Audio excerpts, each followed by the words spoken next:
Epilogue. The moon was bright that night, large and orange and hanging low on the horizon. So low, in fact, you can almost imagine reaching up and plucking it from the sky to hold it in your hand. Crickets seemed to chirp a symphony, while a gentle breeze rustled the leaves of the old apple tree standing in the center of the garden. It was under this tree that two young foxes stepped towards each other, silhouetted by the bright, low-hanging moon. They looked at each other and smiled. "Well, well, here we are again," Robin said, looking out over the row of rose bushes. "It's been a while." "3 years," Marion agreed, "though I remember it was like yesterday." "I made you a promise that day," Robin said. He hung his head. "I'm sorry it's taken me so long to fulfill it." He looked up, meeting Marion's eyes with his own. "But I'm here now, and if you still wish it, I will do everything in my power to ensure nothing breaks us apart, ever again." "Of course I do," Marion replied, smiling shyly at him. I wish it more than anything in the world." He looked relieved. "I'm glad to hear it," he said. Then he asked, "So how's life on the King's Council? Everything you ever dreamed of and more?" The council had been reinstated immediately after Richard's return to the throne, and Marion had finally been given her promised spot as the king's #1 advisor. They'd asked Robin too, but he decided sitting indoors in a stuffy room discussing politics wasn't exactly his thing. He'd rather work with the animals outside, along with his merry men, teaching them combat and survival skills so they'd be able to fend for themselves should anything happen in the future. No one, it seemed, wanted to take their newfound peace for granted. "It's a lot of work," Marion admitted, "but I love every minute of it. And Richard is so grateful for my advice. It feels like I'm truly making a difference." "You are. I could see it every day in Nottingham," Robin assured her. "Everyone's happy. Everyone's reunited. I haven't seen it this good in a very long time." He poked her lightly in the shoulder. "And it's all thanks to you." "I think it was a team effort," she argued with a laugh. "I couldn't have done it alone." "Fair," he said with a grin. "Which reminds me, what have the council and Richard decided on for our phony king and his cowardly cobra?" Marion rolled her eyes. "Well, Sir Hess has been sentenced to a lifetime of labor in the rock mines," she told him. "That was an easy decision after he was forced to confess his part in the attack. But I think Richard's been a little more torn about his brother. You see, Sir Hiss also confessed to hypnotizing John to get him to do his bidding, taking advantage of his grief over losing his mother. So not everything had happened was his fault. Not that he shouldn't pay for his crimes, of course. He was greedy and selfish, and the animals suffered under his reign. But at the same time, he did spare Richard's life when Sir Hiss was ready to kill him. So I think Richard feels he may deserve a second chance." "I don't know," Robin made a face. He's pretty awful. He's also family. And you know Richard. He's very loyal." Marion shrugged. "Even to those who don't quite deserve it." "That sounds like my king," Robin agreed. Then he laughed. "Though those in the villages are less inclined to mercy. You should hear the new song Alan Adale is singing about John in the taverns. It has the animals rolling on the ground laughing every time." "I can only imagine," Marion said. "I'll have to come by to hear it myself one of these days." She went quiet, realizing Robin was staring at her, his eyes large and loving. She reached out, brushing his cheek with her paw.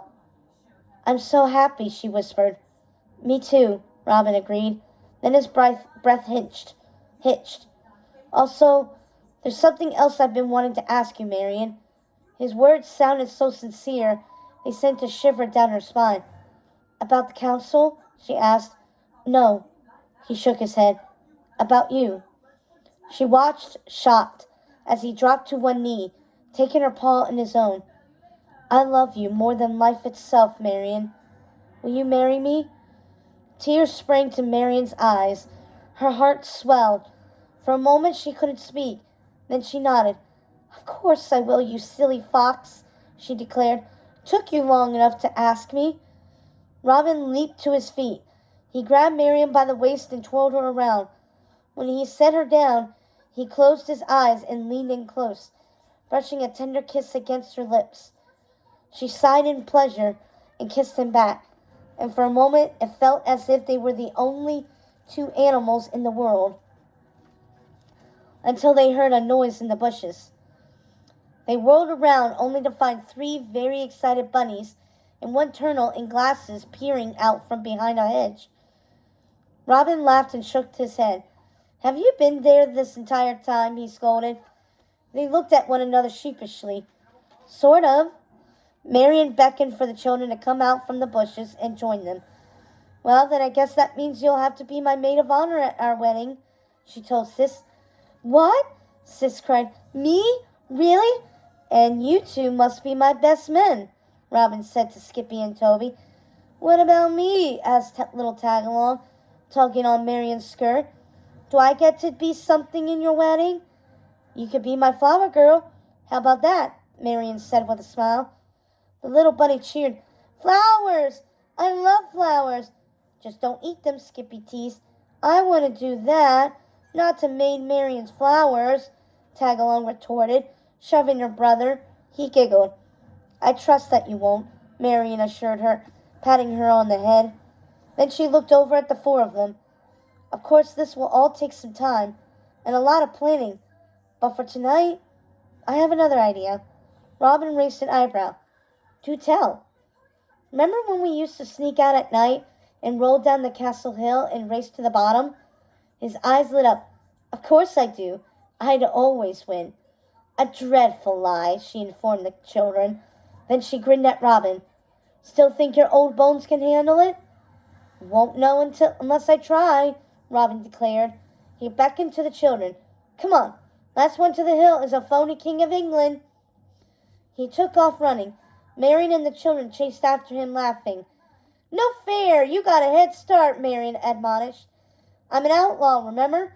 I don't play by the rules.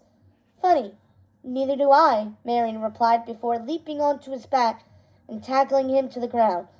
Then she jumped over him and ran straight for the hill. Now who's not playing fair? Robin protested, trying to scramble to his feet as 3 bunnies and 1 turtle trampled him one by one. By the time he made it to the hill, they were all waiting for him. About time you joined us, Marian said with a big yawn. I suppose it is, he said, giving her a soft look. I'm just glad to be here now. Me too, Marian agreed. She leaned over and kissed him on the cheek. Toby and Skippy made faces at each other. You 2 kiss a lot, Toby pointed out, looking offended. I thought we were racing, added Skippy. We are, Robin assured him, and I'm going to beat you all. He threw himself down the hill and began rolling as fast as he could. The bunnies and turtles squealed and gave pursuit.